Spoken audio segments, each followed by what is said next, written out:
मैं हूं सैयद अखिल, आप देख रहे हैं मेरे साथ परभनी आज तक। चलते हैं आज की सबसे बड़ी और ख़ास खबर के लिए। ख़ास खबर यह है कि महाराष्ट्र राज्य के उच्च व तंत्र शिक्षण मंत्री उदय सामंत आज ये परभनी के दौरे पर थे और परभनी में आने के बाद परभनी के जिलाधिकारी कार्यालय में इन्होंने पत्रकार परिषद ली और पत्रकार परिषद में इन्होंने क्या कहा, आइए जानते हैं किस तरह की बात इन्होंने पत्रकार परिषद में कही है शिक्षण विभाग को लेकर कि स्कूल किस तरह से शुरू किए जाएंगे और अगर शुरू करना है स्कूल तो यहाँ पर अब परभनी ज़िले में जिस तरह से कोरोना ग्रस्तों की तादाद दिन ब दिन कम होती नज़र आ रही है।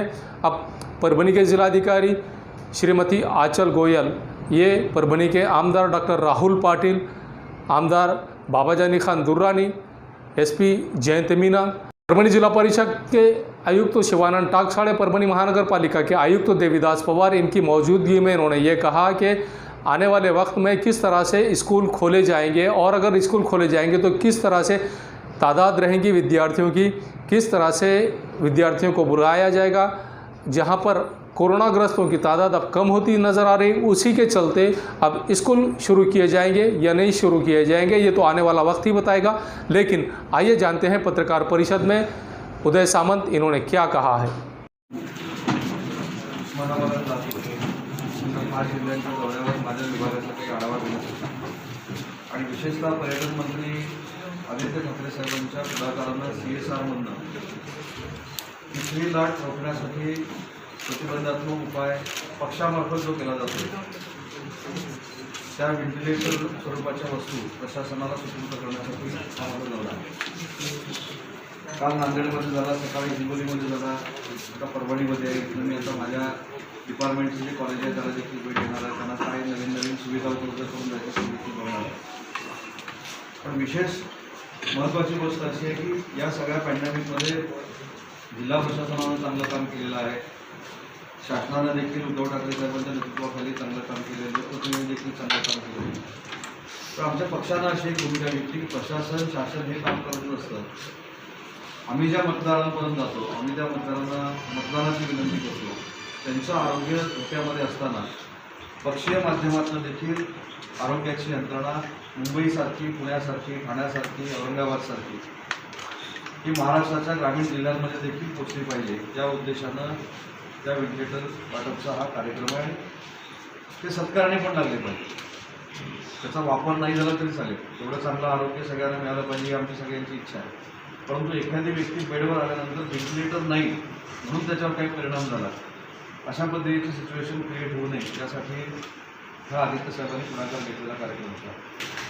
दुसरी महत्त्वाची गोष्ट आहे की आत्ताच मी जिल्हाधिकारी, त्याच्यानंतर पोलीस अधीक्षक, मुख्य कार्यकारी अधिकारी, आमदार साहेब एक अशी बैठक घेतली की या जिल्ह्यातली कॉलेजेस आम्हाला सुरू करता येतील का, आणि ती सुरू करायची जर असतील तर मी जिल्हाधिकारी मॅडमना सूचनाबाजा विनंती अशी केली आहे की जे वॅक्सिन येईल त्याच्यातला काहीतरी खोटा जर महाविद्यालयात विद्यार्थी आणि विद्यार्थिनींसाठी आपण राखून ठेवला तर चांगल्या पद्धतीनं 2 डोस झाल्यानंतर आपल्याला कॉलेजेस सुरू करता येतील, जसं नांदेडनं आता सुरू केलेलं आहे। तर त्या बाबतीमध्ये मी सगळ्यांना सूचना केल्या की 3-4 दिवसामध्ये नक्की जिल्ह्याची कोविडची परिस्थिती काय आहे, नक्की नियंत्रणाखाली आहे। 3 दिवस आपल्याकडे 0 पेशंट होते, कालच काहीतरी 3 पेशंट सापडलेले आहेत, परंतु नियंत्रणाखाली आहे। पण नियंत्रणाखाली असताना किती टक्के फिजिकली प्रेझेंटीवर आम्ही कॉलेजेस सुरू करू शकतो याचा एक अहवाल जिल्हाधिकाऱ्यांनी शासनाकडे पाठवावा अशी मी त्यांना सूचना केलेली आहे। आणि पालकांचं मत असेल, विद्यार्थ्यांचं मत असेल आणि कोविडची दुसरी लाट खरोखरच आटोक्यामध्ये असेल तर तो डिझास्टर मॅनेजमेंटचा अधिकार आहे जिल्ह्याचा, आणि डिझास्टरचे जिल्ह्याचे अध्यक्ष जिल्हाधिकारी असतात, त्यांनी तो प्रस्ताव स्टेट डिझास्टरकडे पाठवावा। आम्ही मुख्यमंत्री महोदयांना विनंती करून त्या जिल्ह्याला वेगवेगळे SOP तयार करू हे निर्णय घेण्याच्या मनस्थितीमध्ये आहे। आता हे प्रत्येक जिल्ह्याला वेगवेगळी SOP का लागणार आहे, तर आजही माझ्या स्वतःच्या जिल्ह्यामध्ये किंवा मी ज्या जिल्ह्याचा पालकमंत्री या ठिकाणी 80 ते 100 पेशंट आपल्याला मिळतात, त्याच्यामुळे इथं मला डायरेक्ट कॉलेज सुरू करता येणार नाही, तिथे वेगळ्या पद्धतीनं करावी लागेल। पण ज्या ठिकाणी ही संख्या शून्यावर आलेली आहे किंवा शून्यावर येण्याची शक्यता आहे तिथे 50% आपण उपस्थितीमध्ये सुरू करू शकतो का, 20% उपस्थितीमध्ये सुरू करू शकतो का, आणि त्याच्या पुढे जाऊन महाविद्यालयाच्या स्तरावर, विद्यापीठाच्या स्तरावर आपण वॅक्सिनेशन करू शकतो का, असा एक चांगला फॉर्म्युला विद्यार्थ्यांच्या दृष्टीनं जिल्हाधिकाऱ्यांना, मुख्य कार्यकारी अधिकाऱ्यांना जर करता आला त्या दृष्टीनं प्रयत्न करावे अशा मी सूचना दिलेल्या आहेत। आणि शेवटचा एक मुद्दा मी असं सांगितलं की कुठच्याही गोष्टी वॅक्सिनेशन असू दे किंवा कॅम्प असतील, हे झाल्यानंतर सुद्धा मला विद्यार्थ्यांना जर वर्गामध्ये आणायचं असेल तर वर्गाचं सॅनिटायझेशन आपण कसं करणार आहोत, इथल्या प्राध्यापकांचं 2 डोस झालेले आहेत का, शिक्षकेतर कर्मचाऱ्यांचे 2 डोस झालेले आहेत का, याचा देखील रिव्ह्यू घ्यावा जिल्हाधिकारी आणि तो अहवाल सादर करावा, अशा सूचना मी दिल्या आहेत. मला असं वाटतं की ही सगळी यंत्रणा जर प्रॉपर सक्षम असेल तर आम्हाला या जिल्ह्यामध्ये कॉलेजेस सुरू करायला काही अडचणी नाहीत. परंतु पूर्ण माहिती घेतल्याशिवाय कुठेही कॉलेज सुरू केलं जाणार नाही.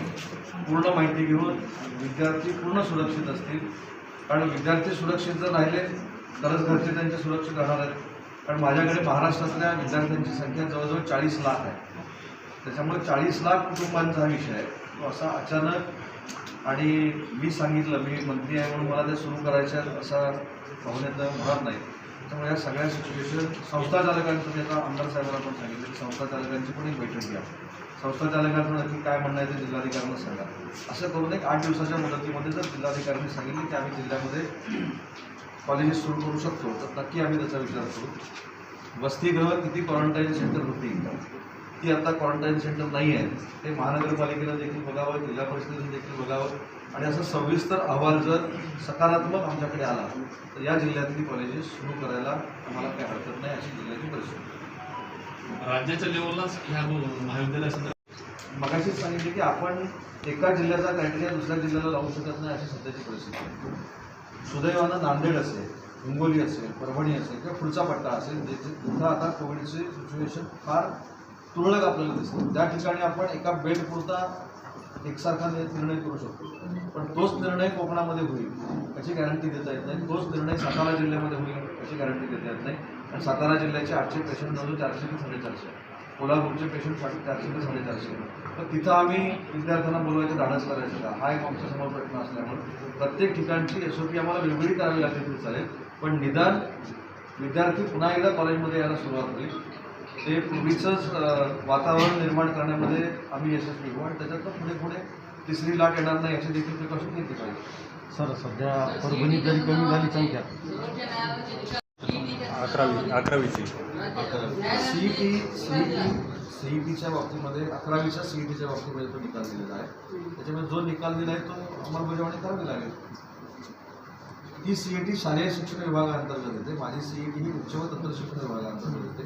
तर माझ्याकडे जी CET आहे ती प्रोफेशनल कोर्सेससाठी आहे. नॉन प्रोफेशनल कोर्सेससाठी देखील घ्यावी अशा काही लोकांचा आग्रह होता, पण ते आम्ही मान्य केलं नाही. 12वीच्या मार्क्सवरच आर्ट्स, कॉमर्स, सायन्स जे पारंपरिक अभ्यासक्रम आहेत त्यांना आपण ॲडमिशन देतो.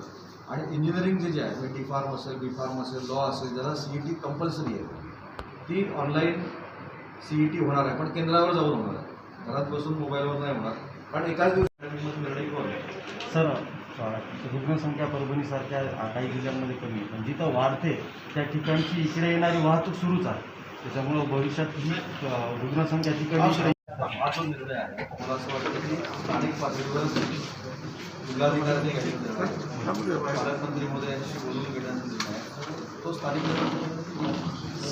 विद्यार्थ्यांच्या बाबतीत वॅक्सिनेशनचा आपण पर्याय एक आत्ता समोर आणला. जसं मुंबईला लोकलसाठी 2 डोस झालेल्या लोकांना दिले, तर महाविद्यालयांमध्ये प्राध्यापकांच्या बाबतीत अशी जर मोहीम राबवली गेली आणि त्यानंतर राबवायच्या सूचना आताच मी विभागाचा मंत्री म्हणून जिल्हाधिकाऱ्यांना सांगितले, मुख्य कार्यकारी अधिकाऱ्यांना सांगितले की महाविद्यालयातले जे प्राध्यापक आहेत, महाविद्यालयातले जे शिक्षकेतर कर्मचारी आहेत आणि संस्था चालक आहेत, त्यांचा संपर्क कायमस्वरूपी विद्यार्थ्यांबरोबर येणार आहे, त्यांनी दुसरा डोस घेतला आहे की नाही याची एक पडताळणी करावी. अशा पद्धतीने पडताळणी जिल्ह्यात होईल.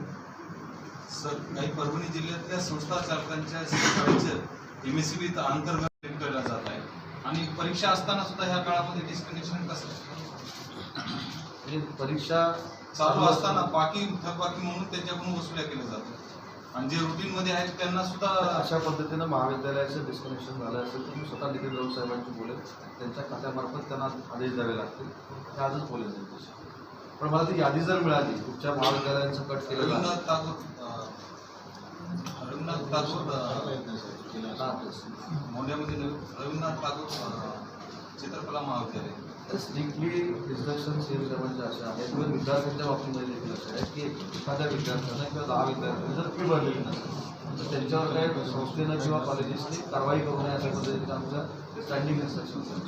तसं जिल्हाधिकाऱ्यांनी देखील त्याच्यामध्ये लक्ष घालावं, कारण शिक्षण देणाऱ्या संस्थेमधले बिल भरलं नाही त्या पॅन्डेमिकमध्ये म्हणून जर कट होत असेल तर ते दुखावत आहे. तर जिल्हाधिकारी पण बघतील, मी नितीन राऊत साहेबांना बसून धार रोड पर एक प्रॉपर्टी को लेकर आपस में भिड़ंत हुई है और आपस में भिड़ंत होने की वजह से एक व्यक्ति ने ये आरोप लगाया है कि मेरे विरोधक पर लगातार पुलिस केस करने के बाद भी इस व्यक्ति को पुलिस प्रशासन की जानिब से आज तक अरेस्ट नहीं किया गया है और इसे अरेस्ट नहीं किया जाने की वजह से ही आने वाले 15 अगस्त 2021 को मैं परभणी के कलेक्टर ऑफिस के सामने आत्मदहन करूंगा। आइए जानते हैं किस तरह की प्रतिक्रिया इस व्यक्ति ने दी है और क्या कहा है। ये सर कि ये जो गुंडे लोग हैं ये हमारा ऐसा पीछा पकड़ लिए कि जैसे कि जान लेके जिन्हें ख़त्म करेंगे इसको। और मैंने अभी तक है तो 2 से 3 FIR कर दिया और एसपी साहब को इसका अर्ज वगैरह मैं 1 महीना 10 दिन से देते आया, तो इन पे कार्रवाई अभी पुलिस कुछ कर रही नहीं और पुलिस के पुलिस की मेहनत से मेरे पे हमला करते जा रहे और इन्हों मेरी जान लिए सिवा इन्हों मेरा पीछा नहीं छोड़ने वाले। इस कारण मैंने एसपी साहब को अर्ज दिया और कलेक्टर साहब को भी अर्ज दिया कि अगर ये गुंडों को अगर तड़ी पार नहीं कराए जाएंगे और मेरा अगर मसले को मिटाया नहीं जाएगा तो मैं इस कारण आत्महत्या कर दूंगा, वो आत्मदान कर दूंगा कलेक्टर साहब के सामने। नांदेड़ के रहने वाले अलीमुद्दीन अहमद यूसुफुद्दीन, ये अपने घर से, इनकी उम्र 38 साल है। 38 साल की उम्र के अलीमुद्दीन अहमद यूसुफुद्दीन ये कंधार जा रहा हूँ बोलकर लगातार 21 अगस्त 2021 को ये अपने घर से निकले, लेकिन घर से निकलने के बाद में आज तक उनका कोई पता नहीं है। उनका मोबाइल स्विच ऑफ है। अगर किसी को मिले, ये व्यक्ति अगर किसी को मिले तो इस नंबर पर कांटेक्ट ज़रूर करें। याद रहे ये व्यक्ति अपने घर से सिर्फ ये बोलकर निकले कि मैं कंधार के लिए जा रहा हूँ, लेकिन ये कंधार पहुँचे नहीं और कंधार नहीं पहुँचने की वजह से इनके रिश्तेदार परेशान हैं कि ये लोग इसके लिए परेशान हैं कि ये व्यक्ति गए तो कहाँ गए। इनका किसी से कोई झगड़ा नहीं है, किसी तरह की किसी से इनकी दुश्मनी नहीं है, उसके बावजूद ये अभी तक लापता है। लापता होने की वजह से आप लोग जो भी हमारे व्यूवर्स इन्हें देख रहे हैं, इनकी तस्वीर जो लोग भी देख रहे हैं, इस नंबर पर कांटेक्ट ज़रूर करें अगर आपको अलीमुद्दीन अहमद यूसुफुद्दीन ये कहीं मिल जाए तो। न्यूज़ कवर किया हमारे परभणी आज तक के कार्यकारी संपादक बाबरुद्दीन सिद्दीकी, 24/7 माझा महाराष्ट्र न्यूज़ चैनल के कार्यकारी संपादक सत्तार खान पठान, परभणी टुडे के कार्यकारी संपादक रियाज कुरैशी, इन्होंने मिलकर मैं हूँ सैयद अखिल। आप देखते रहिए मेरे साथ परभणी आज तक। आप हमारे चैनल को सब्सक्राइब करें, सब्सक्राइब करने के बाद बेल आइकन का बटन ज़रूर दबाएं। उसी के साथ आप हमारे चैनल को लाइक करें, शेयर करें और कमेंट करना ना भूलें। आप हमें Facebook, Twitter, Instagram, Telegram, WhatsApp, YouTube पर भी फॉलो कर सकते हैं। मुझे दीजिए इजाज़त। जय हिंद। महबूब पार्क फंक्शन हॉल, मनसब नगर, जाम पारवा गेट, दरगाह रोड, परभणी। शादी हो या एंगेजमेंट, चिल्ला हो या जुमागी, मीटिंग हो या फिर कुछ और, परभणी में तो भैया सिर्फ एक ही नाम, महबूब पार्क फंक्शन हॉल, मनसब नगर, जाम पारवा गेट, दरगाह रोड, परभणी।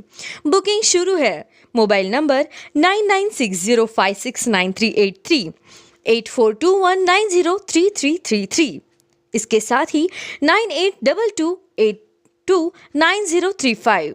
हाजी महबूब अंसारी। याद रहे, आप हर तरह के प्रोग्राम हमारे फंक्शन हॉल में मनाएं। आज ही अपने प्रोग्राम की बुकिंग करें। मिर्जा मेस, सूबेदार नगर, डिपो के पास, परभणी।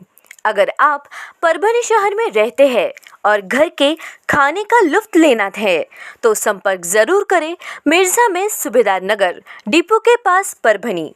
घर पहुंच सेवा खाने के टिफिन के लिए जरूर संपर्क करें।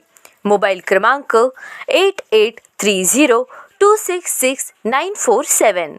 एयरफिटर, उड़ान पुल के पास, अनुषा टैक्स के सामने, गंगाखेड़ रोड, परभणी। 24 तास सेवा।